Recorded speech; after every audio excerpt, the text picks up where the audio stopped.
Heavenly മെലോഡീസിൻ്റെ പുതിയ എപ്പിസോഡിലേക്ക് എല്ലാവർക്കും ഏറെ സ്നേഹത്തോടെ സ്വാഗതം. നമ്മുടെ കൂടെ ഇപ്പോൾ ഉള്ളത് ഫാദർ ജെയ്സ് പോതുക്കുഴി അച്ഛനാണ്.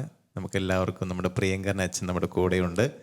മാനന്തവാടി രൂപതയുടെ അഭിമാനമായിട്ടുള്ള അച്ഛനാണ്. അച്ഛാ സ്വാഗതം. താങ്ക് യു അച്ഛാ. കഴിഞ്ഞ എപ്പിസോഡിൽ അച്ഛൻ്റെ നല്ല പാട്ട്, 2 പാട്ട് നമ്മൾ കേട്ടു. ഒന്നാമത്തെ പാട്ട് നമുക്കറിയാം, കുർബാന സ്വീകരണത്തിൻ്റെ ഒരു പാട്ട്. അച്ഛൻ്റെ ആദ്യ സൃഷ്ടിയാണത്. സെമിനാരി തുടങ്ങി വരികൾ പിന്നെ അവസാനിച്ചത് പ്രീസ്റ്റ്ഹുഡ് കഴിഞ്ഞ് പ്രീസ്റ്റ്ഹുഡിൻ്റെ അച്ഛനായതിനു ശേഷമൊക്കെയാണ് അത് പൂർത്തിയാക്കിയത്, ഈശോയുടെ സന്നിധിയിലായിരുന്നപ്പോൾ. നമ്മൾ ഭംഗിയോട് നമ്മളെല്ലാം കേട്ടു ആ പാട്ട്. രണ്ടാമത്തെ മാതാവിൻ്റെ ഒരു പാട്ടാണ്. എപ്പിസോഡ് വീണ്ടും ആരംഭിക്കുമ്പോൾ അച്ഛാ ഒരു നല്ലൊരു പാട്ട് അച്ഛൻ്റെ കേട്ട് ഊർജ്ജസ്വലമായിട്ട് നമുക്ക് എപ്പിസോഡ് ആരംഭിക്കാം. തീർച്ചയായും അച്ഛാ. നമുക്കൊരു വിശുദ്ധ കുർബാനയുടെ ഒരു ഗാനത്തോടുകൂടെ നമുക്കിന്ന് തുടങ്ങാം.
സെമിനാരി നല്ല സൂപ്പർ പാട്ട്, നല്ല മനോഹരമായിട്ടുള്ളൊരു കുർബാന സ്വീകരണ ഗാനം.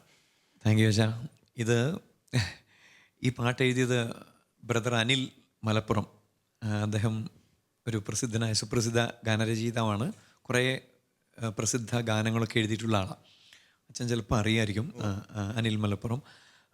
അപ്പം ഇതെങ്ങനെയാണെന്ന് വെച്ചാൽ, ഞാൻ വെള്ളൂന്നി ഇടവകയിലുണ്ടായിരുന്നപ്പം അവിടെയൊക്കെ എൻ്റെ കൂടെ ഉണ്ടായിരുന്ന ഒരു ഇടവക്കാരൻ ജിൻസ് കൂവക്കുന്നേൽ എന്ന് പറയും. അവൻ പുള്ളിയുടെ ദശാംശങ്ങൾ എടുത്തു വെച്ചിട്ട് എന്നോട് പറഞ്ഞു, അച്ഛാ എനിക്കൊരു പാട്ടിറക്കണം, അത് തമ്പുരാൻ്റെ കുർബാനയെ പ്രഘോഷിക്കുന്നൊരു ഗാനമായിരിക്കണമെന്ന് ആഗ്രഹമുണ്ട്, അപ്പം ഞാൻ അതിനുവേണ്ടി ചിലവൊക്കെ ചെയ്തോളാം. അപ്പോൾ അവൻ്റെ ദശാംശം എടുത്തു വെച്ചിട്ട് ചെയ്തതാണ്. അപ്പോൾ അങ്ങനെ പറഞ്ഞപ്പം എനിക്ക് തോന്നി നല്ലൊരു ഒരു പാട്ട്, പുള്ളിയുടെ ആഗ്രഹമൊക്കെ അല്ലേ, ചെയ്യണം തോന്നി. അപ്പം അങ്ങനെ ഒരു ദിവസം കുർബാനയിൽ കൊണ്ടിരുന്നപ്പം പെട്ടെന്ന് ഈ അനിൽ ബ്രദറിനെ കുറിച്ചൊരു ചിന്ത വന്നു. അങ്ങനെ എനിക്ക് അനിൽ ബ്രദറിനെ നേരത്തെ തൊട്ട് അറിയാം. മലപ്പുറത്ത് മരിയ ഭവനിലൊക്കെ ശുശ്രൂഷ ചെയ്തുകൊണ്ടിരുന്ന സമയത്ത് ഞാൻ അവിടെ ധ്യാനിപ്പിക്കാനൊക്കെ പോയിട്ടുണ്ട്. അപ്പം എനിക്ക് അദ്ദേഹത്തെ അറിയാം. അപ്പോൾ ആ സമയത്ത് ഞാനിങ്ങനെ അനിൽ ബ്രദറിനോട് ഈ കുർബാന കഴിഞ്ഞപ്പോൾ ഞാൻ ഉടനെ വിളിച്ചു. ബ്രദറിന് ഭയങ്കര സന്തോഷമായി. ബ്രദർ എനിക്കപ്പോൾ ഈ 4 വരി ഇങ്ങനെ എഴുതിയിട്ടൊന്നും ഫോണിൽ. ഞാനെന്ത് വെച്ചാൽ ആ വരി ഒരു കടലാസിലേക്ക് എഴുതി 3 കുർബാനയിൽ അൾത്താരയിൽ ഇങ്ങനെ വെച്ചു. പിന്നെ ഒരു ആരാധനയ്ക്ക് ഞാൻ സ്വന്തമായിട്ടുള്ള ആരാധനയ്ക്ക് ആ വരി ഇങ്ങനെ വെച്ചിട്ട് തമ്പുരാൻ്റെ മുമ്പിൽ ഇങ്ങനെ ഇരുന്നപ്പം എൻ്റെ മനസ്സിലേക്ക് വന്ന ഈണമാണിത്, ആത്മാവിൻ തിരുപൂജ്യമേ. അപ്പോൾ അങ്ങനെ വന്ന ഈണമാണ്, അതാണ് ഡെവലപ്പ് ചെയ്തത്. എന്നിട്ട് അത് കഴിഞ്ഞിട്ട് ഞാൻ അദ്ദേഹത്തിന് അതിൻ്റെ അനുപല്ലവിയുടെ ട്യൂണും കൂടെ അങ്ങ് ഇട്ടുകൊടുത്തപ്പോൾ ആ ട്യൂണിനനുസരിച്ച് പുള്ളി അത് എഴുതി തന്നു. അങ്ങനെയാണ് ഈ പാട്ട് രൂപപ്പെട്ടത്. ഇതിൽ ഈ പാട്ടിന് പുറകിൽ ഒത്തിരി പ്രാർത്ഥനയുണ്ട്, അതിൻ്റെ അഭിഷേകം ആ പാട്ടിലുണ്ട്. ഇത് ഓർക്കസ്ട്രേഷൻ ചെയ്തത് അനൂപ് വിയന്ന ആണ്, തൊടുപുഴയുള്ള നല്ല ഓർക്കസ്ട്രേഷൻ അല്ലേ, പുള്ളിയാണ് ചെയ്തത്. ഈ പാട്ട് ഞാനിപ്പോൾ നമ്മൾ ഈ ഹെവൻലി മെലഡീസിൽ പാടിയപ്പോൾ ഞാനത് ഇതിൽ ഫ്ലൂട്ട് വായിച്ച കുമാരേട്ടന് സമർപ്പിക്കുകയാണ്. കാരണം അദ്ദേഹം ഇന്ന് ജീവിച്ചിരിപ്പില്ല. കഴിഞ്ഞ വർഷം അദ്ദേഹം മരിച്ചുപോയി. ചാലക്കുടിയുള്ള കുമാരേട്ടനാണിത് ഇതിന് ഫ്ലൂട്ട് വായിച്ചത്. വളരെ മനോഹരമായിട്ട് വായിച്ചിട്ടുണ്ട്.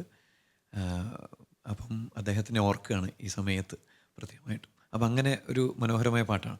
അപ്പോൾ ഈ വിശുദ്ധ കുർബാന അനുഭവം എന്ന് പറഞ്ഞാൽ അതൊരു ശരിക്കും പറഞ്ഞ ഒരു അനുഭവമാണല്ലോ. ഞാനെപ്പോഴും എൻ്റെ അടുത്തൊക്കെ ആര് പ്രാർത്ഥിക്കാൻ വന്നാലും ഞാൻ അവരോട് പറയുന്നൊരു കാര്യം ഇതാണ്, നിങ്ങൾ അങ്ങനെ ചെയ്യും ഇങ്ങനെ ചെയ്യുന്നൊക്കെ.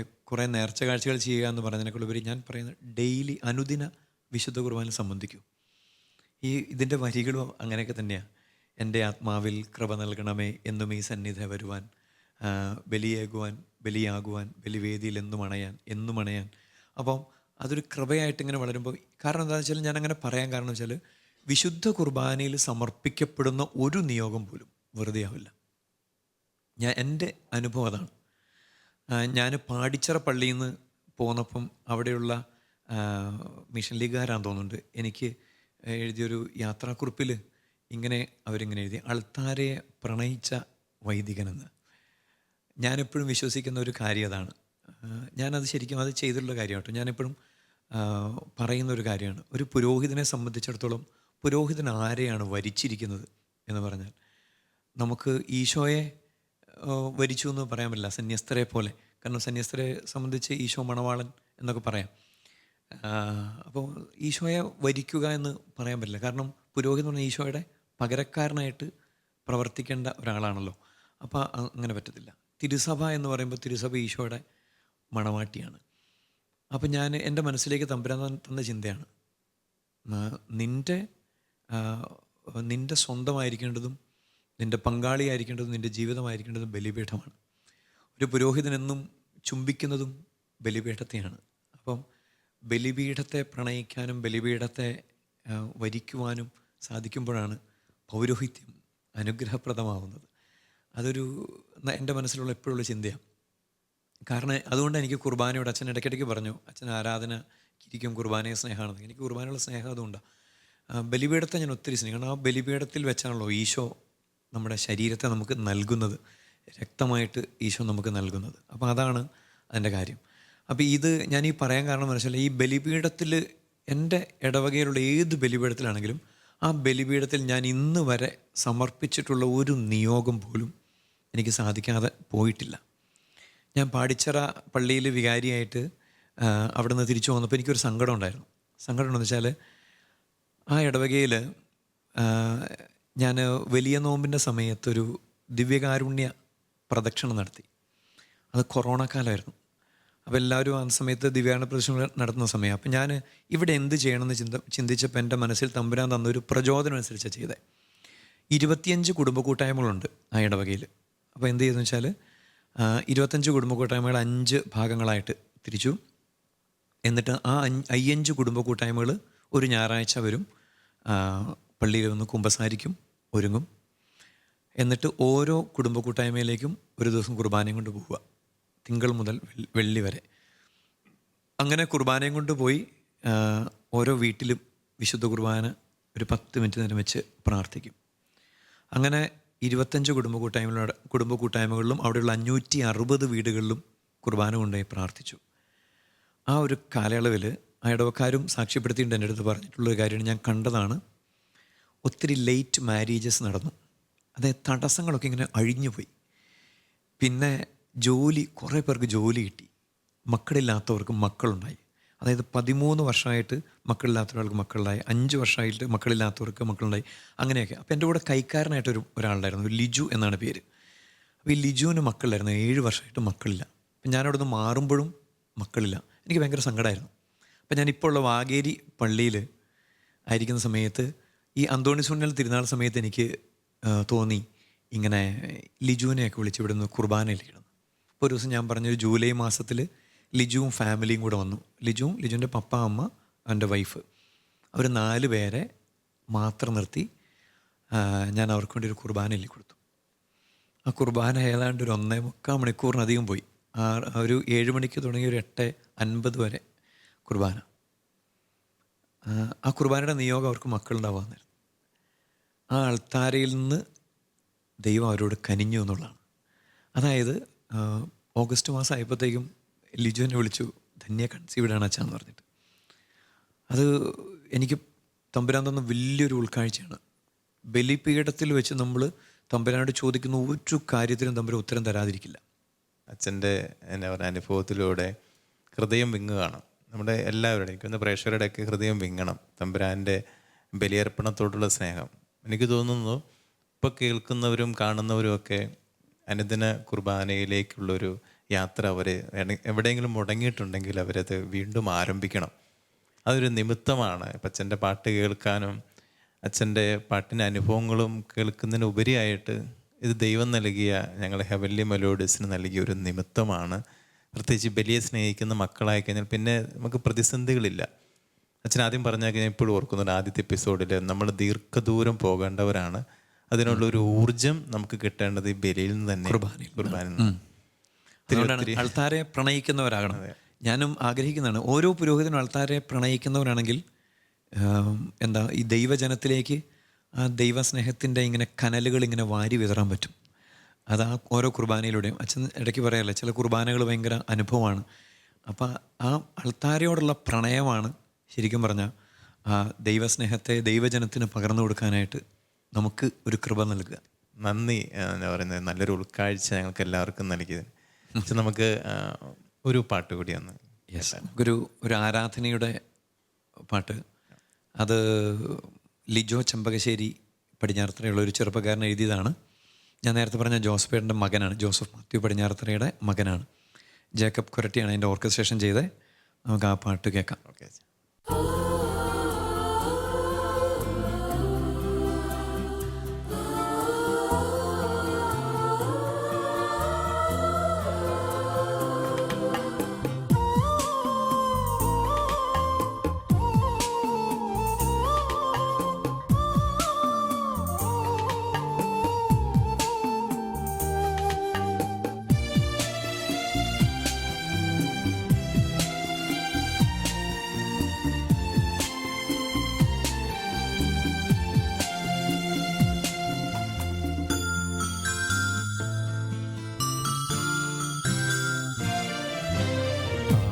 ആരാധനയുടെ ഈ വേളയിൽ ദൈവത്തിൻ ഗന്ധം ഞാൻ അറിഞ്ഞിടുന്നു.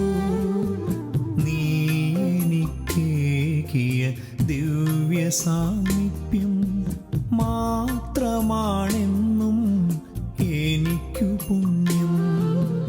ആരാധനയുടെ ഈ വേളയിൽ ദൈവത്തിൻ ഗന്ധം ഞാൻ അറിഞ്ഞിടുന്നു. നീ എനിക്കേകിയ ദിവ്യ സാമീപ്യം മാത്രമാണെന്നും എനിക്കു പുണ്യം. ആരാധനയുടെ പൊൻവെളിച്ചം ദൈവമേ എന്നെ കഴുകിടുന്നു. നീതിമാനായ എൻ ദൈവമേ, ആരാധന സ്തുതി സ്തോത്രമെന്നും. ആരാധനയുടെ പൊൻവെളിച്ചം ദൈവമേ എന്നെ കഴുകിടുന്നു. നീതിമാനായ എൻ ദൈവമേ, ആരാധന സ്തുതി സ്തോത്രമെന്നും.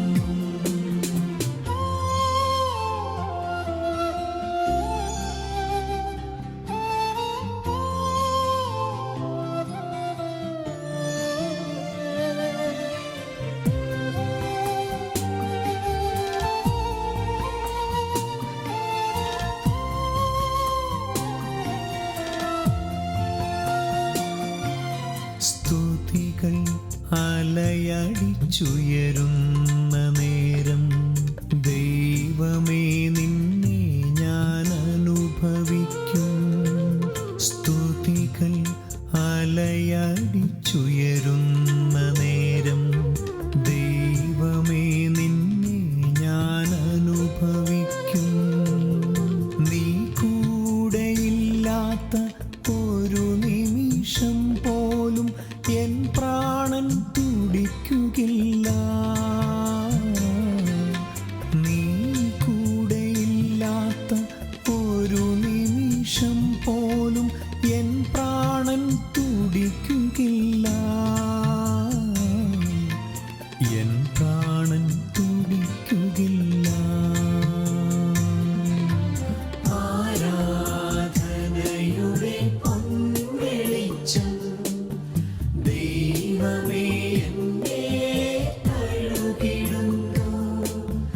നീതിമാനായ എൻ ദൈവമേ, ആരാധന സ്തുതി സ്തോത്രമെന്നും.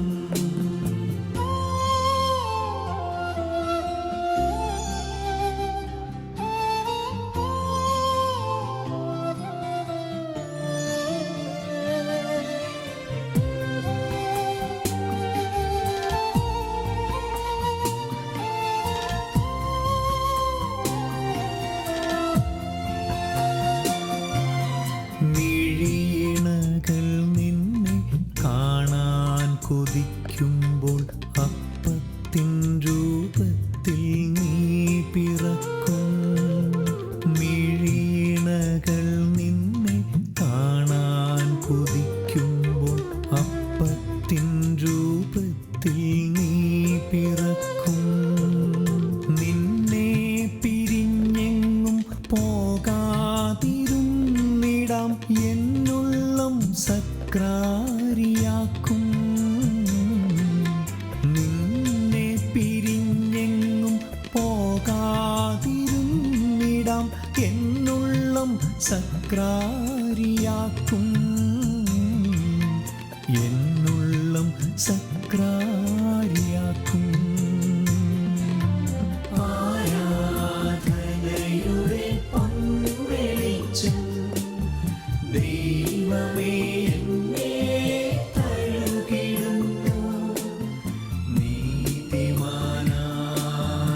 എൻ ദൈവമേ, ആരാധന സ്തുതി സ്തോത്രമെന്നും. മനോഹരമായ ഗാനം. ഈ ഗാനം ഞാൻ ഏറെ കേട്ടിട്ടുള്ള ഗാനമാണ്. ഇത് അച്ഛൻ്റെ മ്യൂസിക്കാന്ന് ഞാൻ ഇപ്പോഴാട്ടോ അറിയുന്നത്. അങ്ങനെയും ഉണ്ട്. നല്ല നല്ല ഗാനം ഇത്. ആരാധനയുടെ നല്ല ഇത് ഗാനം. എൻ്റെ സംഗീതം എന്ന് പറയണ്ട അച്ഛാ, ഇത് ദിവ്യകാരുണ്യനാഥൻ കൊടുത്ത സംഗീത കുർബാനയുടെ മുമ്പിൽ ഇങ്ങനെ ആ പാട്ട് വെച്ചിട്ട് ഒരു ധ്യാനം ഉണ്ടായിരുന്നു. ധ്യാനം മീൻസ് എൻ്റെ ഉള്ളിലുള്ള ധ്യാനം, ദൈവത്തിന് മണമുണ്ടോ എന്ന്, ദൈവത്തിൻ്റെ ഗന്ധം. ദൈവത്തിന് ഗന്ധമുണ്ട് എന്നുള്ള എനിക്കൊരു ബോധ്യം തന്നത് ദാനിയേലാണ്. ദാനിയേലിനെ സിംഹക്കുഴിയിലിട്ടു, സിംഹം ദാനിയേലിനെ തൊട്ടില്ല. അതിൻ്റെ കാരണം എന്താ? മൃഗം ഭക്ഷണം കഴിക്കണേ ആദ്യം മണത്ത് നോക്കും. സ്രഷ്ടാവിൻ്റെ മണം കിട്ടിയ സൃഷ്ടി അവനെ തൊടില്ല. അതാണ് ദാനിയേലിനെ സിംഹക്കുഴിയിൽ നിന്ന് സിംഹം തൊടാതിരുന്നതിൻ്റെ കാരണം. അപ്പം ദൈവത്തിൻ്റെ ഗന്ധമുള്ളവനാണ് ദാനിയേൽ. അതാണ് ഇത്. അപ്പം ഓരോ ആരാധനയിലും ഓരോ കുർബാനയിലും പങ്കെടുക്കുമ്പോൾ ആ ദൈവത്തിൻ്റെ ഗന്ധത്തെ ഏറ്റുവാങ്ങുന്നവരും സ്വീകരിക്കുന്നവരായിട്ട് നമ്മൾ മാറുമ്പോഴാണ് നമ്മളും ആ സംരക്ഷണ വലയത്തിലായിത്തീരുക. അപ്പം അങ്ങനെ തമ്പുരാൻ കർത്താവ് തന്നെ തന്നൊരു ട്യൂണാണത്. അപ്പം ഞാനാണ് സംഗീതം എന്ന് പറയില്ല. എന്നാലും ഞാൻ ഇപ്പോഴാണ് ഇതിൻ്റെ ഒരു ബാക്ക്ഗ്രൗണ്ട്, അച്ഛൻ്റെ ഒരു ഇടപെടലും ദൈവത്തിൻ്റെ. വിൽസനാണ് ഇത് പാടി. എനിക്ക് ഈ ധ്യാനം ഉള്ള സമയത്താണ് ലിജോ എനിക്ക് ഈ പാട്ടുമായിട്ട് വന്നത്. അപ്പോഴെനിക്ക് വലിയ അത്ഭുതമായി. ദൈവത്തിൻ ഗന്ധം ഞാൻ അറിഞ്ഞിരുന്നു. നല്ല വരികളും ഒക്കെ സൂപ്പർ. അച്ഛൻ ഈ ഒരു എപ്പിസോഡ് ഒരിക്കലും മറക്കാൻ പറ്റാത്തൊരു എപ്പിസോഡാണ്. ഞങ്ങൾ ഒരുപാട് കാര്യങ്ങൾ അച്ഛൻ എന്താ പറയുക ഉപദേശമായിട്ടും അച്ഛൻ്റെ അനുഭവമൊക്കെ ഒരു വലിയൊരു സാക്ഷ്യമായിട്ട് മാറിയിരിക്കുകയാണ് ഞങ്ങൾ കേൾക്കുന്നവർക്ക്. കുർബാനയിൽ നിന്ന് അകന്നു നിൽക്കുന്നവർക്ക് കുർബാനയെ സ്നേഹിച്ച് കുർബാനയെ പ്രണയിക്കുന്ന മക്കളായിട്ട് മാറുവാൻ സാധിക്കും. നമ്മളെല്ലാം ഒരുപാട് ദൂരത്തേക്ക്, അതായത് നമ്മുടെ ജീവിതം ഇങ്ങനെ യാത്രയാണ് അച്ഛൻ പറഞ്ഞതുപോലെ. അത് നമ്മൾ ഒരിക്കലും മറക്കരുത്. ജീവിതയാത്രയ്ക്ക് ഊർജം നൽകുന്ന ഒരേ ഒരു കാര്യം ബലി മാത്രമാണ്, കർത്താവിൻ്റെ ബലി. ആ ബലിയെ സ്നേഹിക്കുന്നവർ ഒരിക്കലും ബലിയില്ലാതെ അനുദിന ബലി പങ്കുകാരാതെ മുന്നോട്ട് പോകാൻ പറ്റില്ല. കൊറോണ സമയത്തൊക്കെ ഞാനും ഇങ്ങനെ അനുഭവത്തിലൂടെ 1-2 പേർക്ക് വേണ്ടി മാത്രം കുടുംബത്തിൽ നിരവധി പ്രാവശ്യം, കാരണം അവർ മുടക്കിയിട്ടില്ല. അപ്പോൾ അവരൊക്കെ അങ്ങനെയൊക്കെ വരുമ്പോഴാണ് ബലിയെ സ്നേഹിക്കുക, ഇത്രയും നമ്മളൊന്നും ഒന്നുമല്ലെന്നൊക്കെ ഒരു ബോധ്യം ഉണ്ടാകും. ഒരുപാട് അനുഭവങ്ങൾ തന്ന അച്ഛാ ഒത്തിരി നന്ദി. ദൈവത്തിന് സ്തുതി. ഞങ്ങളുടെ പ്രാർത്ഥനയിൽ അച്ഛൻ എപ്പോഴും ഉണ്ടാകും. അച്ഛൻ്റെ ബലിയോടുള്ള സ്നേഹം ഒരുപാടുള്ളത് കൊണ്ടും നിയോഗങ്ങൾ ദൈവം കേൾക്കുമെന്നുള്ളത് കൊണ്ടും ഞങ്ങളുടെ പ്രാർത്ഥന, ഞങ്ങളുടെ നിയോഗങ്ങളൊക്കെ അച്ഛനിലേക്ക് സമർപ്പിക്കുകയാണ്. അത് ബലിയിലേക്ക് ഓർക്കുക, ഞങ്ങൾക്ക് വേണ്ടിയും പ്രാർത്ഥിക്കുക. വളരെ നല്ലൊരു അനുഭവം ഞങ്ങൾക്ക് എല്ലാവർക്കും നൽകിയതിന് ഒത്തിരി നന്ദി അച്ഛാ. ദൈവം സമൃദ്ധമായിട്ട് അച്ഛനെ അനുഗ്രഹിക്കട്ടെ. ദൈവത്തിന് നന്ദി. ഹെവൻലി മെലോഡീസിൻ്റെ സുന്ദരമായ എപ്പിസോഡ് ഇവിടെ അവസാനിക്കുകയാണ്. പുതിയ പാട്ടുകളും വിശേഷങ്ങളുമായിട്ട് നമുക്ക് വീണ്ടും കാണാം. നന്ദി.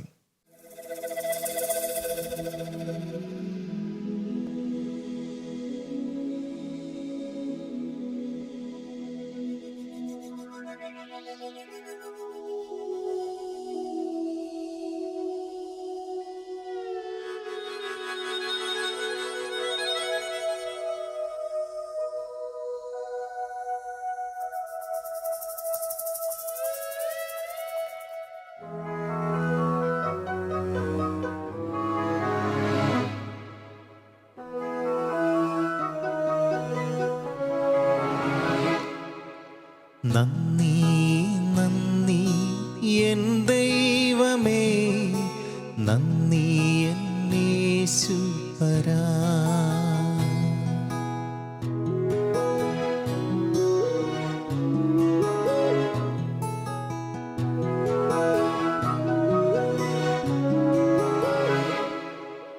നന്ദി നന്ദി എൻ ദൈവമേ, നന്ദി എൻ യേശുപരാ.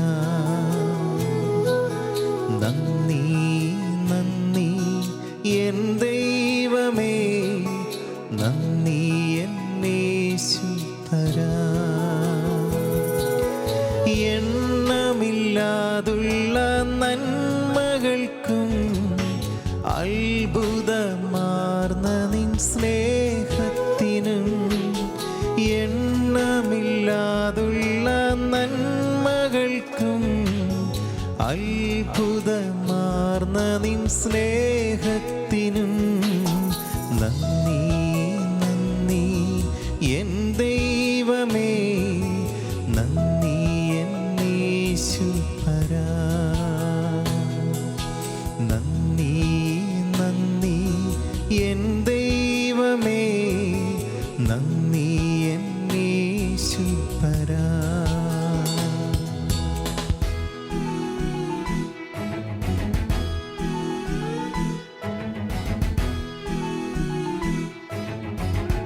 Mm-hmm.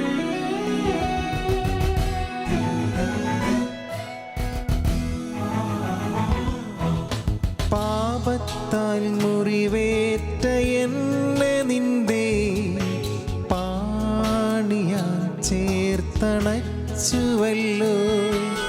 പാപത്താൽ മുറിവേറ്റ എന്നെ നിന്റെ പാണിയാൽ ചേർത്തണച്ചുവല്ലോ. നന്ദി നന്ദി എൻ ദൈവമേ, നന്ദി എൻ യേശുപരാ. നന്ദി നന്ദി എൻ ദൈവമേ, നന്ദി എൻ യേശുപരാ.